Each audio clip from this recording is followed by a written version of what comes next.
그 신앙생활을 내 신앙생활을 끝까지 잘 하기란 정말 결코 쉽지 않습니다. 이스라엘의 초대 왕이었던 사울 왕은 처음에 왕이 될 때 그는 참 겸손한 사람이었습니다. 그런데 그 권력을 가지고 부를 얻게 되자 그는 마음이 교만해졌고, 그래서 하나님의 말씀에 불순종하게 되었습니다. 그래서 그는 하나님으로부터 버림을 받았습니다. 다윗의 아들 솔로몬도 처음에는 얼마나 하나님을 잘 섬겼습니까? 그러나 그의 말년이 돼서 그는 그의 마음이 하나님을 떠나 다른 신들을 섬겼다고 성경은 말씀하고 있습니다.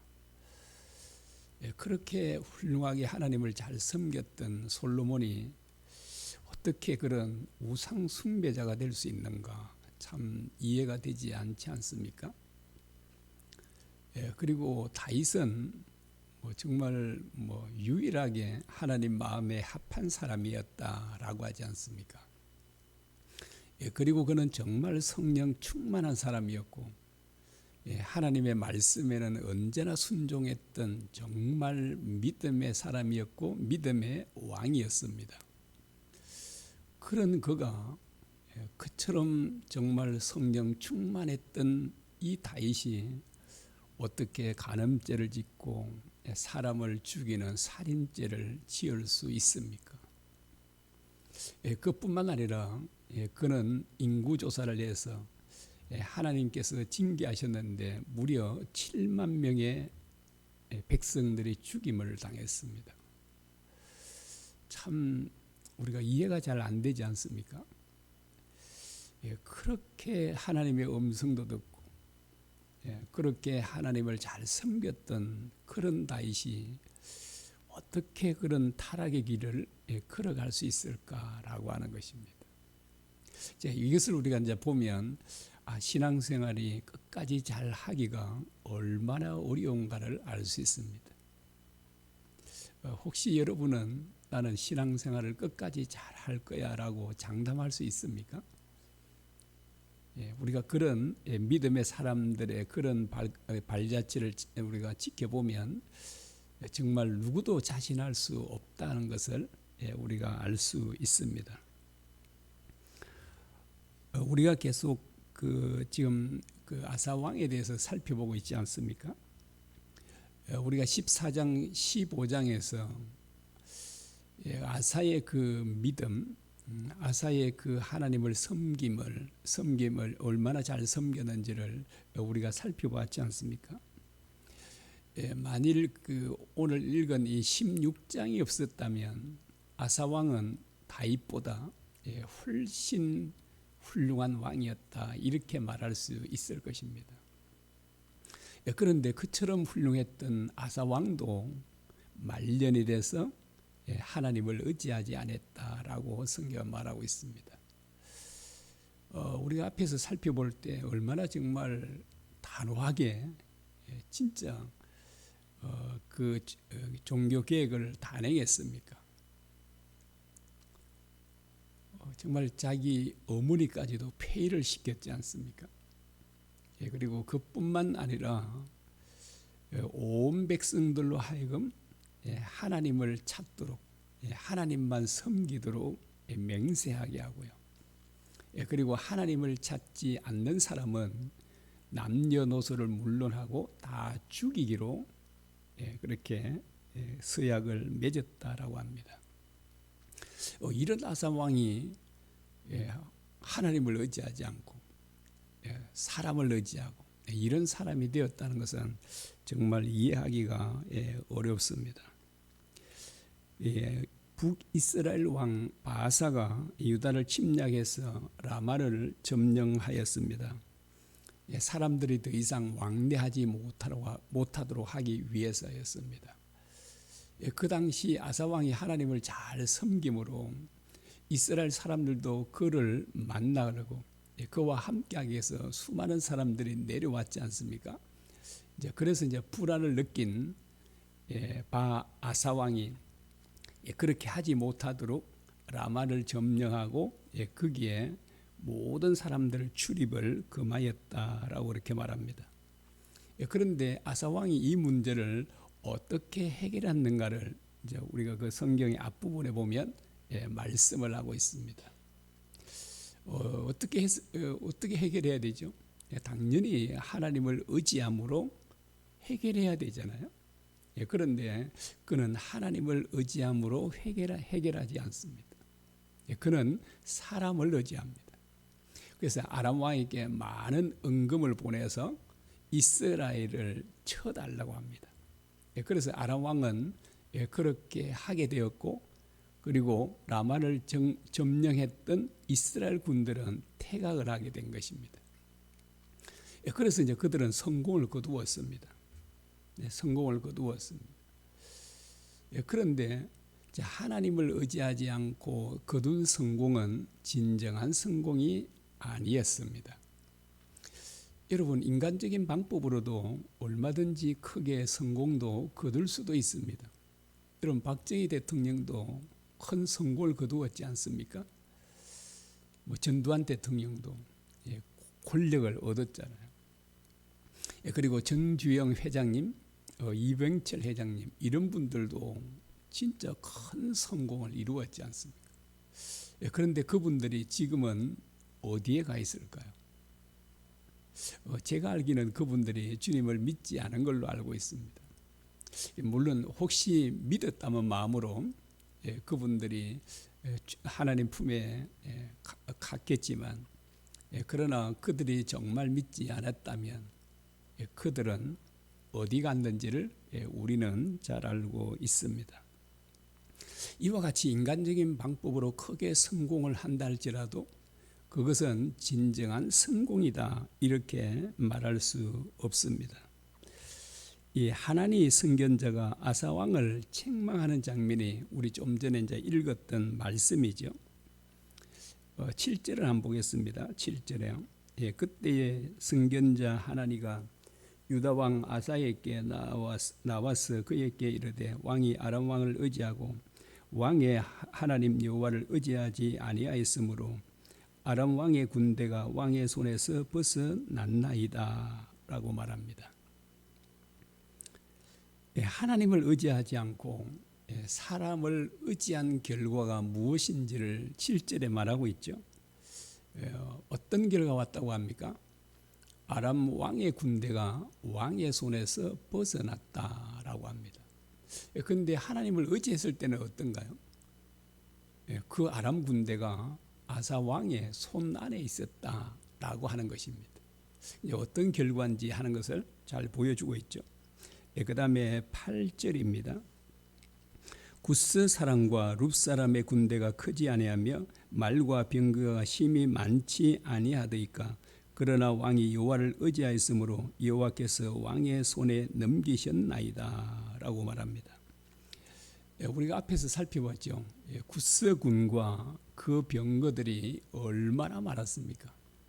그런데 아사 왕이 하나님을 의지했을 때 그는 대성리를 거두었습니다. 그리고 한 사람도 살아남은 자가 없다고 성경은 기록을 하고 있습니다. 그러나 아사 왕은 너무나도 어리석게 말년이 돼서 하나님을 의지하지 않고 사람을 의지했다라고 합니다. 그 결과는 전쟁이 빈번하게 일어날 것임을 말씀하고 있습니다. 9절 그 하반절을 보겠습니다. 9절 하면 이제 이후부터는 왕에게 전쟁이 있으리다라고 그렇게 말합니다. 그 후부터는 전쟁이 있다라고 합니다. 여러분, 전쟁이 있다는 말은 무슨 말인가요? 이제 더 이상 평안이 없다라고 하는 얘기입니다. 평화가 깨어졌다는 것이죠. 전쟁이 있으면 뭐 당연히 평화가 유지될 수 없지 않습니까? 그래서 평화가 깨어지게 되었다라고 말씀을 하고 있습니다. 그런데 이 아사 왕은 선견자 하나님의 책망을 듣고도 회개하지 않습니다. 당연히 회개해야 되잖아요. 그런데도 그는 회개하지 않습니다. 다윗은 범죄했을 때, 나단 선지자가 책망했을 때 그는 즉시 회개합니다. 그래서 참 다윗의 위대함이 여기에 있음을 알 수 있습니다. 누구나 사람이 연약하니까 죄를 범할 수 있지만, 그런데 죄를 범하고도 회개치 않는 사람들이 대부분이죠. 그래서 이 하나님께서 이스라엘 백성들에게 얼마나 많은 선지자를 보냈습니까? 그런데도 불구하고 그 선지자의 말을 듣지 않습니다. 그들은 뭐 끝까지 회개치 않았죠. 그런데 다윗은 그 나단 선지자가 책망하자 즉각 회개합니다. 그런데 이 아사 왕도 당연히 다윗처럼 해야 되지 않습니까? 그런데 그는 다윗처럼 즉각 회개하지 않습니다. 오히려 분노하면서 하나님의 선견자를 감옥에 가두었습니다. 그리고 왕이여 그렇게 하면 안 됩니다 하는 충원하는 그 신복들이나 사람들도 가만히 두지 않았습니다. 그들을 심하게 압제하였다라고 합니다. 이 아사왕에게는 회개할 마음이 전혀 없었다라고 하는 것을 볼 수 있습니다.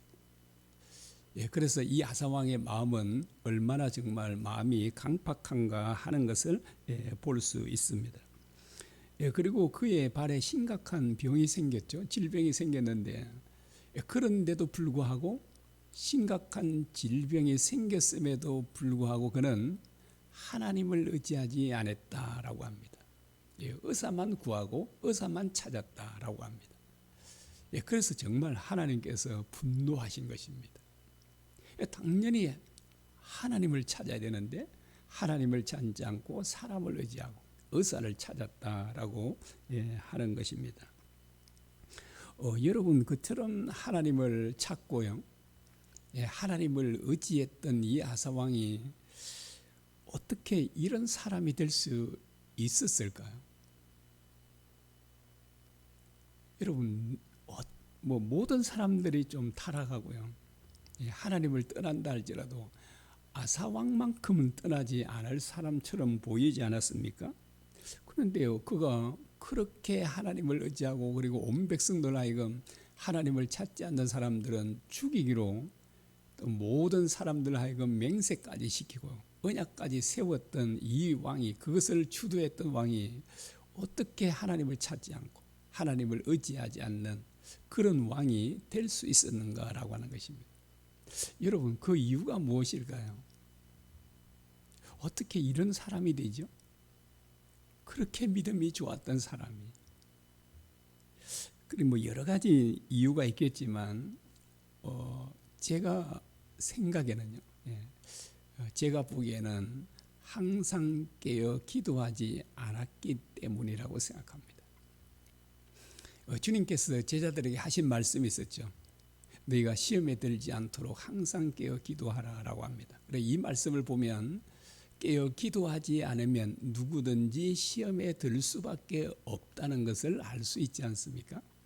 그래서 이 아사왕이 그런 큰 시험에 빠지게 된 것은 주님의 말씀에 의하면 그는 깨어 기도해야 할 때 깨어 기도하지 않았다라고 하는 것을 볼 수 있습니다.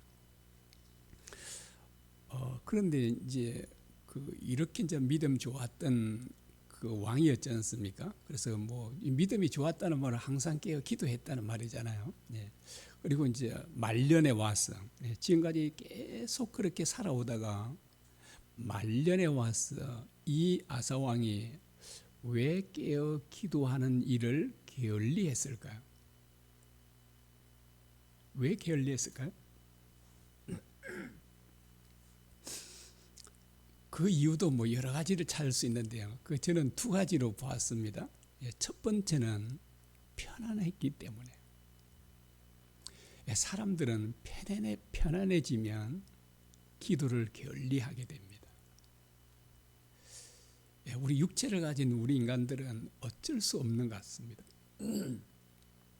그래서 이제 정말 삶이 편안해지면 기도를 게을리하게 되는 것을 볼 수 있습니다. 그 다음에 두 번째는요, 크게 성공을 했기 때문입니다. 여러분 이 아사왕이 그렇게 하나님을 찾고 온 백성들로 하여금 하나님을 의지하도록 했지 않습니까? 그러자 하나님께서 무려 20년 동안 정말 태평성대를 이루게 하셨습니다. 자, 그렇게 크게 부해지고 평안해지고 그 나라가 강력해지고 그러니까 이 야사왕이 이 야사왕 마음속에 교만한 마음이 들리기 시작했던 것 같습니다. 사람들은 여러분 언제 교만해질까요? 실패할 때, 고난을 당할 때, 그때는 교만해지지 않습니다. 언제 사람이 마음이 교만해지기 쉬운가 하면 크게 성공할 때입니다. 잘 되었을 때, 이때 마음이 자기도 모르게 교만해지는 것입니다. 여러분, 우리 마음이 교만해지면 그 사람은 어떤 사람이든 하나님을 의지하지 않습니다. 그래서 교만한 사람 그 이꼴이 뭐냐면 하나님을 의지하지 않는 사람, 하나님께 기도하지 않는 사람, 이렇게 말할 수 있습니다. 그래서 이제 크게 성공하고 권력과 부가 극에 달하고, 그러니까 그 마음속에 자연히 교만한 마음이 생겼고, 교만한 마음이 생기니까 이전처럼 하나님을 의지하지 않게 되고 기도를 깨어 기도하는 일을 게을리하게 됐다라고 하는 것을 볼 수 있습니다. 여러분, 가장 위험할 때가 언제일까요? 자, 제가 두 가지 예를 드리겠습니다. 첫 번째는 고난이 있을 때, 두 번째는 크게 성공할 때. 여러분, 가장 위험할 때가 언제죠? 고난이 있을 때가 아니라 크게 성공할 때입니다. 정말 우리가 크게 성공하고 편안하고 잘 되었을 때, 정말 삶이 형통하고 모든 일이 잘 되고 편하게 됐을 때, 그때가 가장 위험한 시기입니다. 정말 그때는 정신을 차리고 깨어서 기도해야 할 때입니다. 정말 다니엘은 참 부럽지 않습니까? 물론 이제 성경에 기록이 안 됐는지 모르지만 성경의 기록만 보면 다니엘은 끝까지 하나님을 잘 섬겼음을 알 수 있습니다. 그는 정말 깨어 기도하는 일을, 하루 3번씩 기도하는 일을 잊지 않았던 것 같습니다. 그래서 정말 다니엘은 정말 부러운 사람이지 않습니까? 그래서 우리가 모든 일이 잘 되고 형통할 때, 그리고 우리가 정말 편안한 삶이 주어질 때 우리가 가장 주의해야 될 것은 정말 우리가 시험에 들 수 있다는 것, 이것을 우리가 꼭 기억하고 그때 우리는 더 깨어서 기도해야 된다라고 하는 것을 보여줍니다. 근데 이게 잘 안 되잖아요. 그냥 잘 안 되는. 그래 이제 우리가 서로 격려하는 겁니다. 서로를 우리가 서로 격려해서 정말 함께 깨어서 기도할 수 있도록 우리가 해야 할 것입니다. 하나님께서 어떤 사람에게 강력한 은혜를 주실까요? 9절 상반절을 보겠습니다. 여호와의 눈은 온 땅을 두루 감찰하사 전심으로 자기에게 향하는 자들을 위하여 능력을 베푸시나니라고 합니다. 제가 자주 인용하는 말씀이죠. 제가 참 좋아하는 그런 말씀입니다. 여호와의 눈은 그러지 온 땅을 두루 감찰하사, 이 감찰한다는 말은 정말 세밀하게 보신다는 말이에요. 그래서 하나님의 눈은 지금 전 세계 인구가 75만인가 6만이 됐는가요? 여하튼 70억이 넘었지 않습니까? 하나님의 눈은 그 모든 사람들을 일일이 살펴보는 겁니다. 다 살펴보시면서 어떤 사람을 찾으시죠? 전심으로 하나님을 찾는 사람, 전심으로 하나님을 의지하는 사람, 이 사람을 찾으신다라고 합니다. 자, 그 사람을 찾으셔서 하나님께서 그 사람에게 정말 강력한 은혜를 주신다라고 합니다. 여러분, 하나님께서 강력한 은혜를 주시면 어떻게 될까요? 누구도 이길 수가 없는 것입니다. 하나님의 강력한 은혜를 받았으니까 세상에 그 어떤 정말 대단한 군대를 할지라도 이 하나님의 능력을 받은 사람을 정말 이길 수가 없는 것입니다. 그런데 하나님의 능력을 받은 사람, 또 하나님을 전적으로 의지하는 사람을 왜 누구도 이길 수 없을까요? 여러분, 하나님을 전적으로 의지하는 사람은 하나님과 온전히 하나 되기 때문입니다. 하나가 되기 때문에. 하나님을 전적으로 의지하는 사람은 하나님과 연합이 됩니다. 그래서 그 사람을 누구도 이길 수 없게 됩니다. 제가 종이 비유를 잘하죠. 종이는 정말 아무 힘이 없지만, 한장은 힘이 없지만, 그러나 그 콘크리트 벽에 딱 붙어 있으면 아무리 밀어도 넘어뜨릴 수가 없잖아요.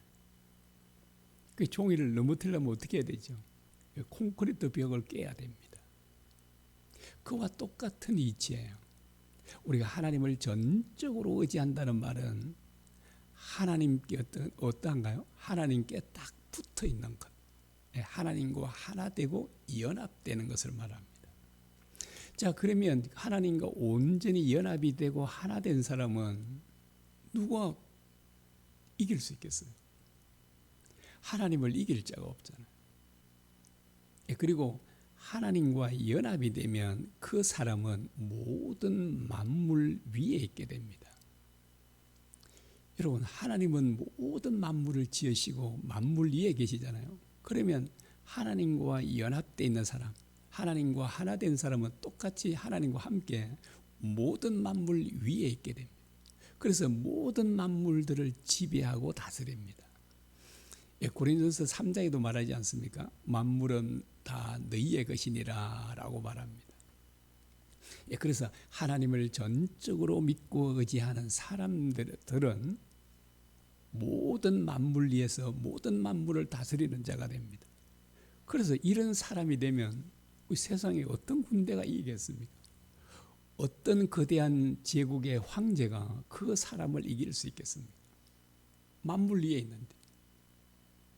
그런데 하나님을 전적으로 의지하지 않고 자기를 의지하는 사람은, 사람을 의지하는 사람은 어떤가요?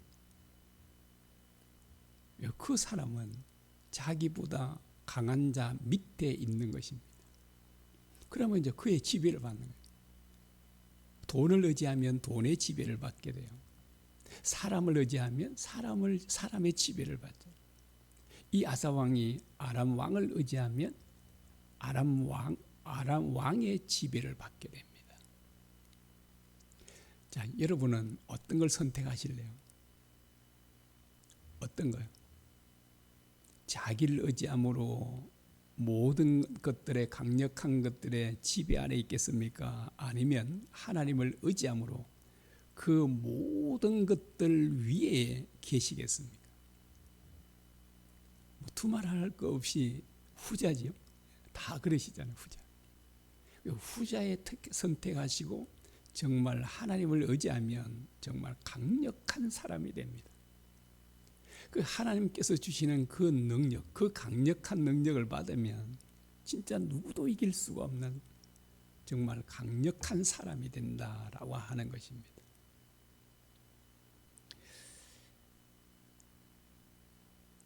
자, 그래서 우리가 하나님을 전적으로 의지해야 합니다. 제가 자주 말씀드리지만 하나님을 전적으로 의지한다는 말은 하나님을 우리 중심에 모신다는 말이었잖아요.